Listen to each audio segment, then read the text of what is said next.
look at Suarez being there and the bad publicity he brought Liverpool, I think they would have signed Balotelli knowing this. They could be going down the same path. They love bad boys, don't they? So they really do.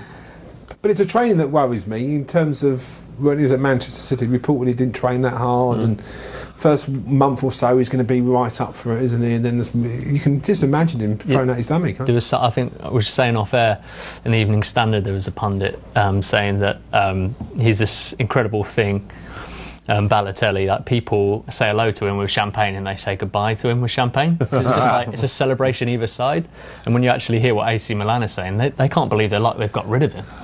They're relieved that he's off their wage bill. They're glad to see the back of him, and I think Liverpool fans need to take note of that. But when you look at his goal scoring records at Man City and at Milan, it speaks volumes about the talent. It's true. Do you buy the fact that he wants to come back into English football and that it was a mistake to go to Milan? It's convenient, isn't it? It's a win-win for everyone. I think a lot of people look at the price tags, and I think what people don't seem to realise is that Italian football is on its knees financially. Basically, AC Milan were desperate for the sale. Don't buy into the fact that they're ready to get rid of him because of his bad behaviour, this and that. No, they needed to offload his wages and the transfer fees. You look at any club in Italy. You look at Pepe Reina. He went to Napoli. The reason why he didn't go for the transfer is because his wages were too high. His wage demands were too high, and that's the thing with Italian football. The Italian football that me and you grew up with, Galazio, Gazzaga playing for Lazio when Italian football was the league to play in. It's gone now. Financially, TV are not interested in Italian football. But Spanish football have overtaken British football in that regard. But you've got to realise what happened. Remember in 2006, the thing with Juventus and the Scilapilli and the points discussion. Basically, fans in Italian football just switched off. They don't believe anything they see. They think everything's corrupt. They think referees are bull and players are still players. But what I find surprising about the Balotelli deal is that Ricky Lambert's there.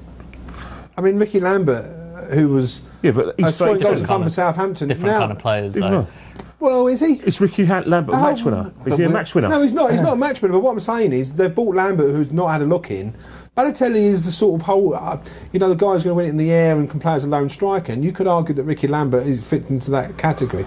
But you think that maybe someone like Sterling or I think they'll try and go back for that sort of trio. I think where you do have, obviously they've lost Suarez, but Sterling, Balotelli, Sturridge, Balotelli, Sterling behind him. That's quite an attractive prospect, isn't it? I know you can't replace Suarez, but that does take the pressure a little bit off Sturridge. And if you saw him against Manchester City, he was kind of floundering up there by himself. He needs much more support. But don't you think potentially Balotelli is better than all those players?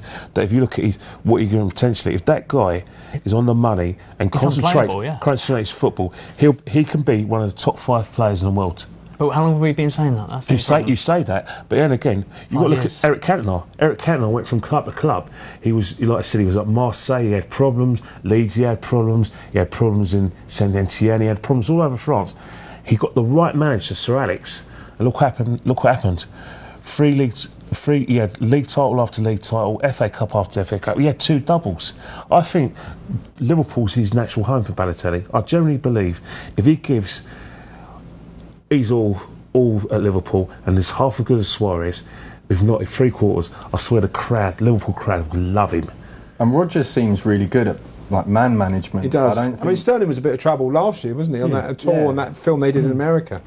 But you won't catch Rodgers and Balotelli fighting on the training ground in the same way. You think it'll be harder than? I think the problem with Mancini was probably he was a bit. You want a father figure as a manager, but it was a bit too much like that with him, and there was that constant sort of tension, and every time Balotelli would cock up, he'd go, "Okay." But Mancini always had something to say about it in the media as well. He never kind of left it behind. Rodgers will be more protective of him, won't he? He won't publicise the fact that privately he'll slay it. Oh, absolutely. Publicly, he's got a bit more class. I think Steven Gerrard would have had an input in Balotelli's acquisition as well, because you've got to realise in the 2 years ago in the quarterfinals of Euro 12, he would have played against Balotelli, and even in the World Cup group game, he would have played against Balotelli. So he would have known Balotelli's qualities playing for England, and also he knows his qualities against Man City. So Steven Gerrard was saying, you know what, this guy can play. I know what he can do off the field, but if we can get him, and I can basically get him, playing a Liverpool way and following a code of conduct. We've got to play here. They need him anyway, especially for the Champions League. And do you think how many goals, if kept fit, he'll score them? I think Because he's not going to be prolific like Suarez, is he? A goal for each million would probably be acceptable, I think. So 60. Why can't he be a 20-goal a season man? I don't know if he can be. Do you think he's why got not? it in him? Why not? Definitely. He's like I said, he could play anywhere in the forward line. He could play behind the front, behind the striker, split striker. He could play up front. He's on. He's got the lot. He's got 2 good feet. He's good in the air. There's no. That's not a pace. debate, though, is it? It's just whether he can put it together for 10 months. I think he's a bit like Adebayor in that way. I think. But 7 or 8 games, fantastic, and then drops off heavily. You look at natural ability in terms of centre forward. Adebayor, Draper, Mayer, Balotelli, on there, if they apply themselves, they'll be the best strikers in Europe. Would you have taken Balotelli at Arsenal? Like a shot. He's brilliant. He's everything we're looking for. He can hold the ball up. He's got pace. Now we get to it. He's got 2 good feet. He's good in the air. He's got a goal threat. He's Can you imagine that Giroud is not? is. I'm not sorry, Sonego. I'm going to give him a chance. Giroud, I've run out of chances. I run out of patience with that man.